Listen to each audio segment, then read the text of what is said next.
유대인 랍비가 들려주는 이야기입니다. 한 젊은이가 대장장이가 되기를 원했습니다.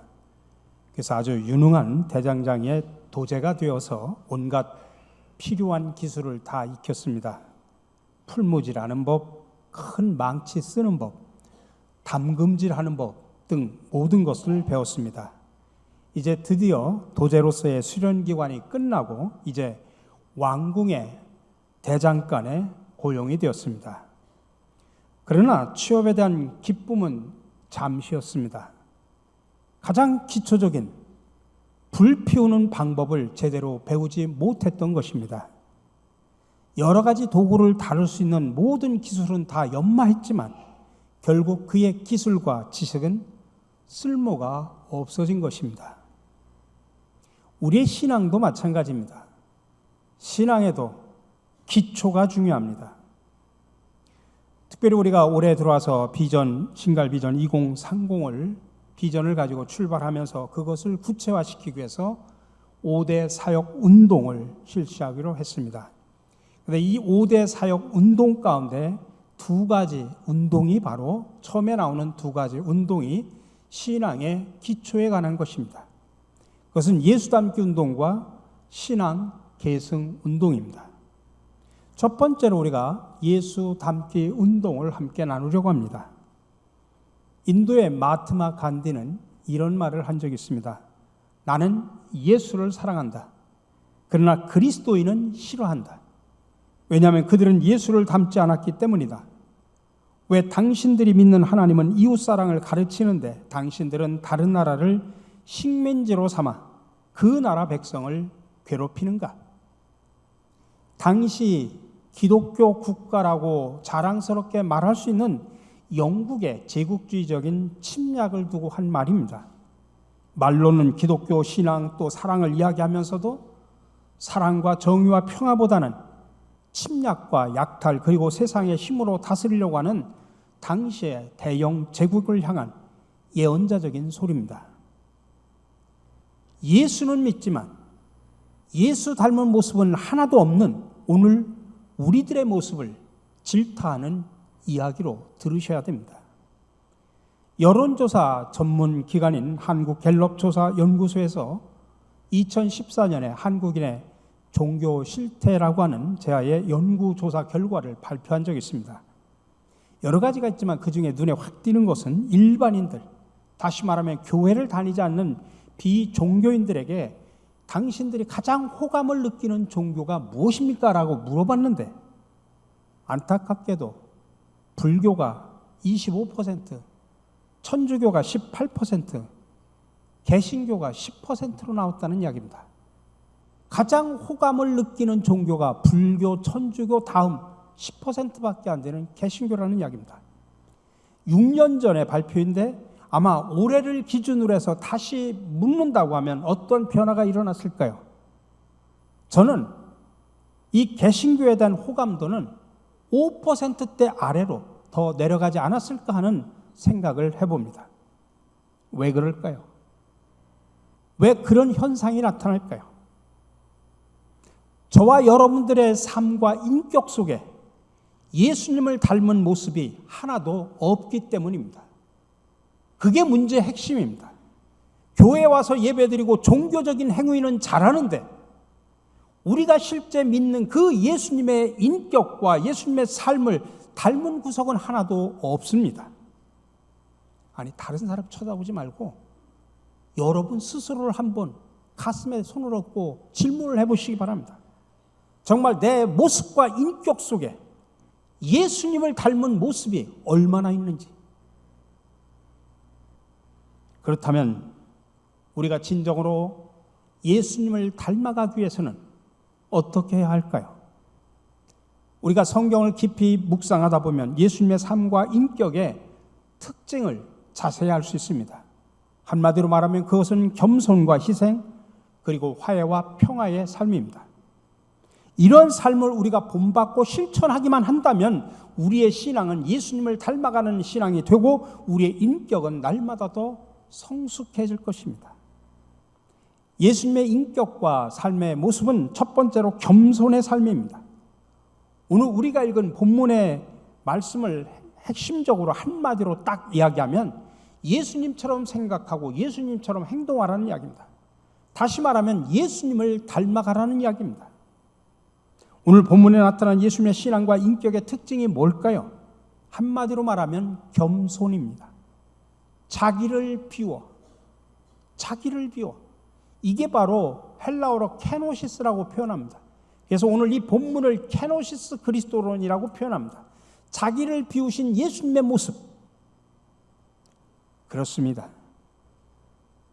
겸손은 자기를 비워야만 가능합니다. 겸손은 내가 죽어야만 가능합니다. 그렇다면 여러분들은 얼마나 비우고 살고 있습니까? 얼마나 죽으면서 살고 있습니까? 안타깝게도 아직도 많은 그리스도인들이 비우고 죽지 않기에 믿지 않는 많은 사람들에게 더럽고 추한 모습을 드러내고 우리 삶 속에서, 인격 속에서 악취가 드러나는 것입니다. 부디 바라기는 올 한 해 동안 말씀으로 하나님의 뜻을 분별하고 기도로 하나님과의 친밀함을 통해서 겸손하신 예수님의 신앙과 인격을 닮아가는 저와 여러분들이 되시기를 주님의 이름으로 간절히 축원합니다. 두 번째로 예수님의 인격의 특징은 희생의 삶입니다. 마가복음은 예수님께서 이 땅에 오신 목적을 이렇게 말하고 있습니다. 인자가 온 것은, 다시 말하면 예수님께서 이 땅에 오신 것은 섬김을 받으려 함이 아니라 도리어 섬기려 하고 자기 목숨을 많은 사람의 대속물로 주려 함이라. 우리를 구원하시고자 자기 목숨을 내주러 오셨다. 그게 섬김인데 그 섬김의 최고의 클라이막스가 십자가에서 죽으신 희생의 삶이었다는 이야기입니다. 그런데 우리의 모습은 어떻습니까? 희생보다는 어떻게 하면 하나라도 내가 손해보지 않을까? 어떻게 하면 하나라도 내가 더 챙길까? 어떻게 하면 사람들 앞에서 내가 더 드러나게 할까? 여러분, 이게 솔직한 우리의 모습은 아닌지요? 이런 태도는 우리가 예수님처럼 자기를 비우지 못하기 때문입니다. 그러다 보니 우리 그리스도인들은 오히려 하나님의 축복이라는 이름으로 포장을 해가지고 더 탐욕적이고 더 이기적으로 되어가는 우리의 모습을 발견하게 됩니다. 부디 바라기는 올 한 해 동안 말씀과 기도를 통해서 자신을 십자가의 희생에 우리를 구원해 주신 바로 그 예수님의 신앙과 인격을 닮아가는 저와 여러분들이 되시기를 간절히 축원합니다. 세 번째로 예수님의 인격과 신앙의 특징은 화해의 삶이었습니다. 에베소서 2장 14절에서 16절에서 이렇게 말합니다. 그리스도는 우리의 평화이십니다. 그리스도께서 유대 사람과 이방 사람이 양쪽으로 갈라져 있는 것을 하나로 만드신 분이십니다. 그분은 유대 사람과 이방 사람 사이를 가르는 담을 자기 몸으로 허무셔서 원수된 것을 없애시고 그분은 이 둘을 자기 안에서 하나의 새 사람으로 만들어서 평화를 이루시고 원수된 것을 십자가로 소멸하시고 이 둘을 한 몸으로 만드셔서 하나님과 화해시키셨습니다.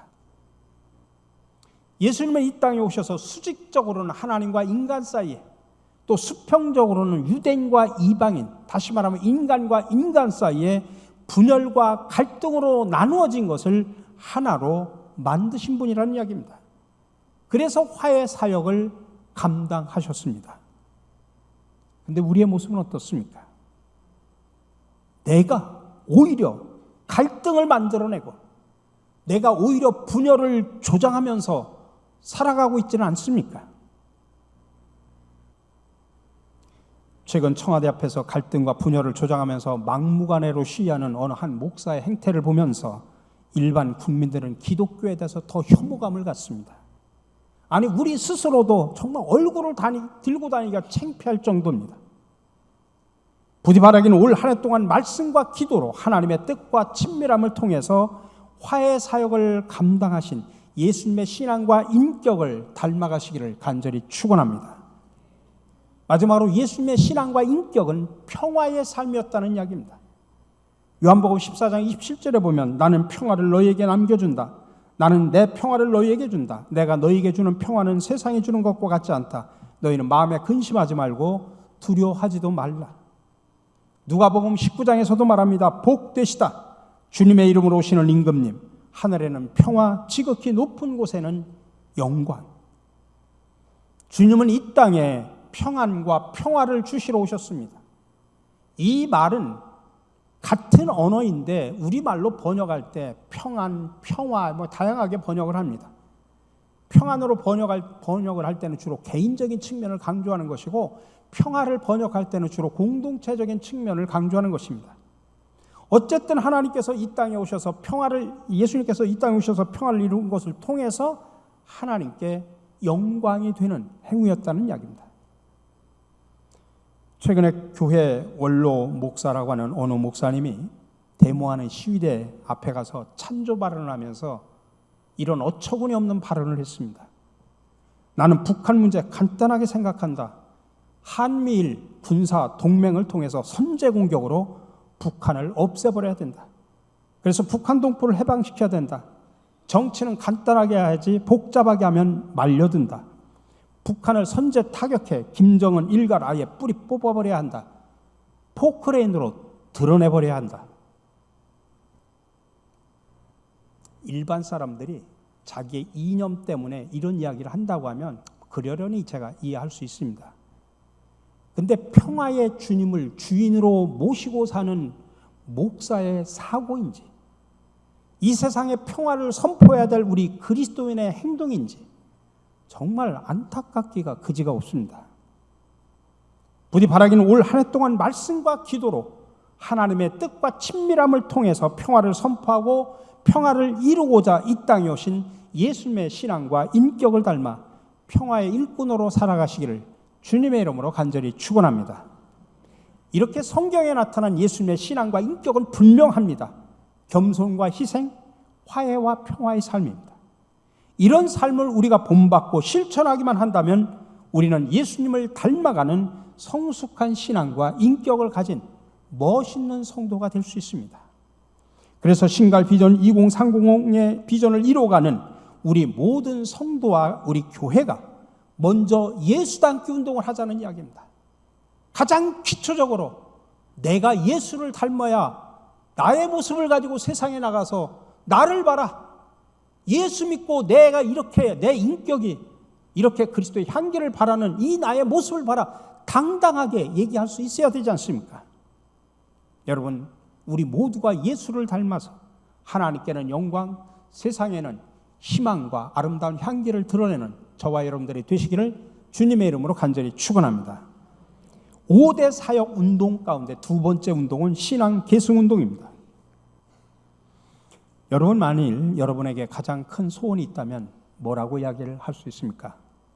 사람에 따라 다를 수 있겠지만 일반적으로 사람이 갖는 가장 큰 소원은 행복한 가정을 이루는 겁니다. 부부끼리는 사랑하고 물질적으로 안정되고 서로 화목하게 사는 것, 그것이 모든 사람이 꿈꾸는 소박하지만은 소중한 소원입니다. 그리고 거기에 필수적으로 따라오는 것은 자녀 교육입니다. 자녀를 잘 가르치고 싶은 소원, 이 소원 역시 자녀를 가진 우리 부모들의 공통된 소원이죠. 한국보건사회연구원이 최근에 발표한 전국 가족보건 및 복지 실태 조사에 따르면 부모가 자녀 한 명을 낳아가지고 대학을 졸업을 시킬 때까지 들어가는 총 비용이 3억 원이 넘는다고 합니다. 이렇게 돈을 많이 들여서 교육시키면 우리 자녀들이 행복할까요? 건강할까요? 결과는 정반대입니다. 한림대학교 홍현주 교수님이 그 팀이 연구한 보고에 따르면 하루 4시간 이상 사교육을 받은 아이들의 30%가 우울증 증세를 가지고 있다고 합니다. 근데 그 우울증은 성인이 되어도 그대로 이어진다고 합니다. 그래서 우리나라에서 지금 가장 잘 되는 병원이 두 곳인데 하나는 성형외과와 하나는 소아정신과라고 합니다. 아니, 수년 전에는 생전 이름조차도 생소했던 소아정신과에 지금 아이들이 흘러 넘칩니다. 그래가지고 미술치료, 음악치료, 독서치료, 놀이치료, 언어치료, 온갖 치료를 통해서 아이들을 치료합니다. 여러분, 한번 생각을 해보십시오. 그렇게 돈을 많이 들여가지고 공부를 시켜놓고 애들은 우울증 걸리고 또 돈을 잔뜩 들여가지고 애들 소아정신과에 가서 치료하는 겁니다. 여러분, 이것을 우리는 어떻게 봐야 됩니까? 혹시 우리가 자녀들을 잘못 가르치고 있는 것은 아닐까요? 특별히 자녀 교육이 그렇게 중요한데